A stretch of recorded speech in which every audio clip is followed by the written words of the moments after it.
Donc voilà, là mon four est chaud. Donc maintenant ce que je vais faire, c'est que je vais mettre de la vapeur dedans. Donc comme j'ai pas de bouton vapeur, ce que j'ai fait, c'est qu'il y a ma lèche frite dessous. Sous la petite plaque là, il y a ma lèche frite. Donc je vais balancer de l'eau bouillante qui vient de bouillir à la bouilloire.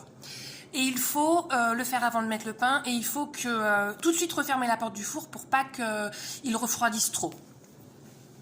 Donc hop, je tire un peu ma lèche frite. Et puis surtout si tu mets le... Voilà, ça fait un petit bain de vapeur et tu refermes.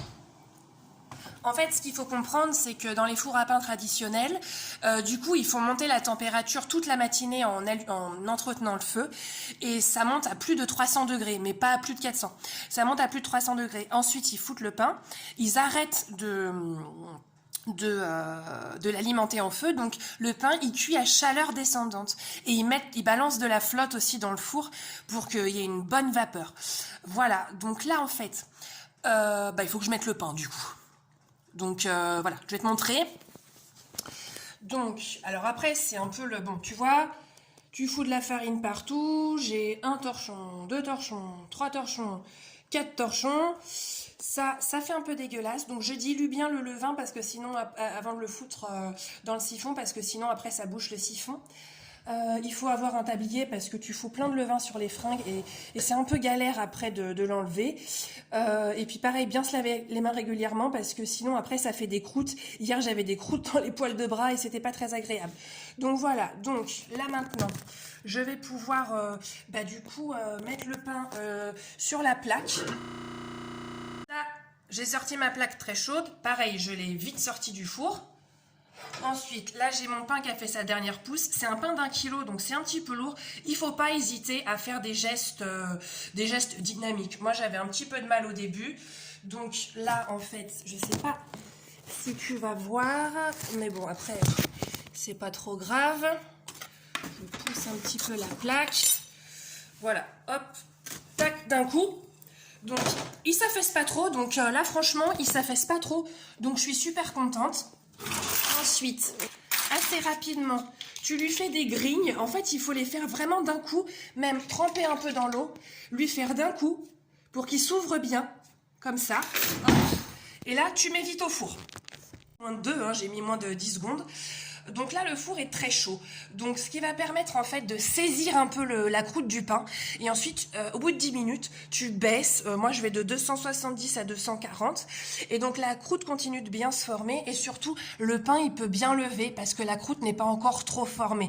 Moi, j'ai eu des soucis dernièrement où la croûte était déjà un peu trop épaisse. Donc, le pain ne pouvait plus lever. Et ça faisait un pain très tassé en bas. Donc, ensuite, ton pain, il va lever tranquillement. Mais il ne faut pas être trop impatient. Hein.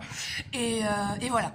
Tu le fais cuire, moi je mets une quarantaine de minutes, mais souvent je dois l'augmenter.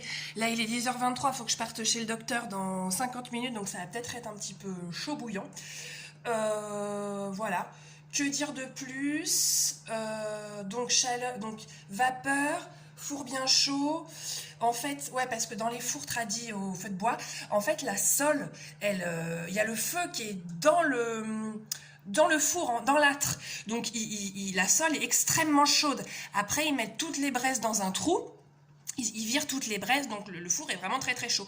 Donc là, c'est pour ça qu'il faut que le four soit très chaud. Ensuite, tu le baisses pour qu'il soit un four descendant. Ensuite, là, tu vois, il est vraiment raplapla. C'est normal que ça fait. C'est logiquement, sur les côtés, ça va faire comme ça. La vapeur d'eau, je crois que ça sert un peu pour la réaction de Maillard et tout et tout. Voilà. Ensuite, la prochaine étape, c'est de laver toute cette merde. Ouais, du coup, putain, merde, c'est pas possible, ça. Donc, première sonnerie après l'enfournement. 10 petites minutes. Hop, c'est comme ça. Désolée, mais là, en fait, comme j'ai fait 12 000 vidéos, du coup... Bon, bref, ça a baissé, c'est pas grave, de toute façon, il faut que ça baisse. Donc voilà, que voulais-je dire, donc les grignes sont bien ouvertes, ce qui veut dire que le pain pousse correctement.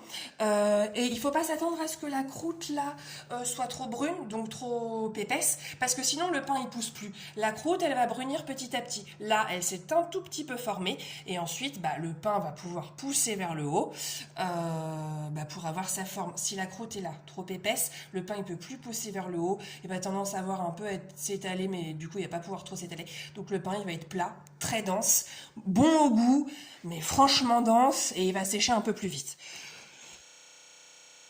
Ça, au bout de 30 minutes, je fais mon petit test pour voir s'il a cuit. J'aime bien prendre ma petite cuillère en bois. J'ouvre. Oh putain, il est beau. J'ai jamais aussi bien réussi que là. Oh putain, ah oui, non, merde. Ah, j'ai oublié de mettre de la farine, putain, sur le machin, quelle quiche. Là, il sonne bien, mais bordel, là, il a pas... Oh, ça va, ça se décolle. Bon, c'est pas grave. Mais il est mou, donc il faut... Et t'avais pas vu. Donc, il est mou, donc il faut laisser...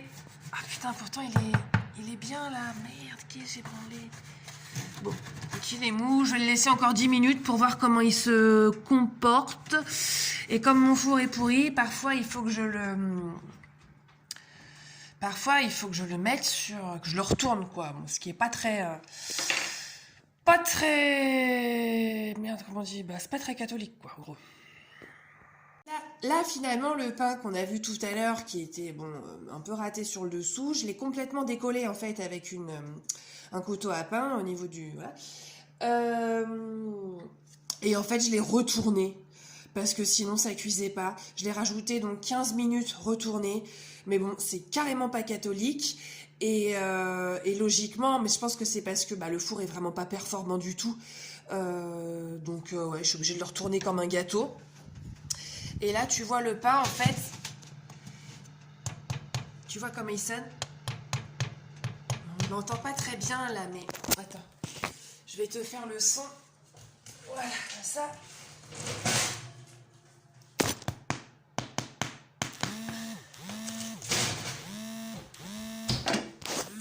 Eh bien ça c'est trop sourd en fait. C'est trop sourd, il faut vraiment que ça fasse tac tac tac tac tac. Voilà, que ce soit un son clair. Donc là, on va ressortir le pain, voir comment il se présente.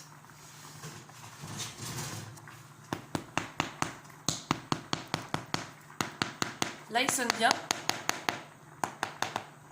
Là il sonne encore un peu sourd. Alors je vais le laisser, je vais un peu baisser le four parce que je veux pas trop qu'il crame non plus. Et puis bah voilà, on va encore être patient. Allez, là je pense que c'est bon. Cuillère en bois. Merde, qu'est-ce qu'il me faut là? Voilà, ça. Hop. Je le sors. Hop. C'est bon. Maintenant, je vais le faire ressuer. Donc, soit tu le mets sur une volette, soit tu le... Hop. C'est un peu chaud quand même. Soit tu le mets comme ça, voilà, sur un petit support. L'idée étant qu'un maximum de surface soit à l'air libre pour qu'un maximum de... Pour pas que ça s'humidifie sur un côté. Voilà. Voici la tronche du pain. Écoute, c'est mon pain le plus réussi depuis que je fais du pain. Parce que c'est bien ouvert, voilà. Bon, c'est un peu chaud parce que mon four est juste super merdique, donc logiquement, enfin, voilà. Mais honnête, je t'enverrai une photo du coup de la texture, mais il m'a l'air bien sympathique. Il est pas trop plat, mais voilà. C'est encore une fois le four. C'est un peu frustrant, mais je vais bientôt avoir un nouveau four, donc ça ira.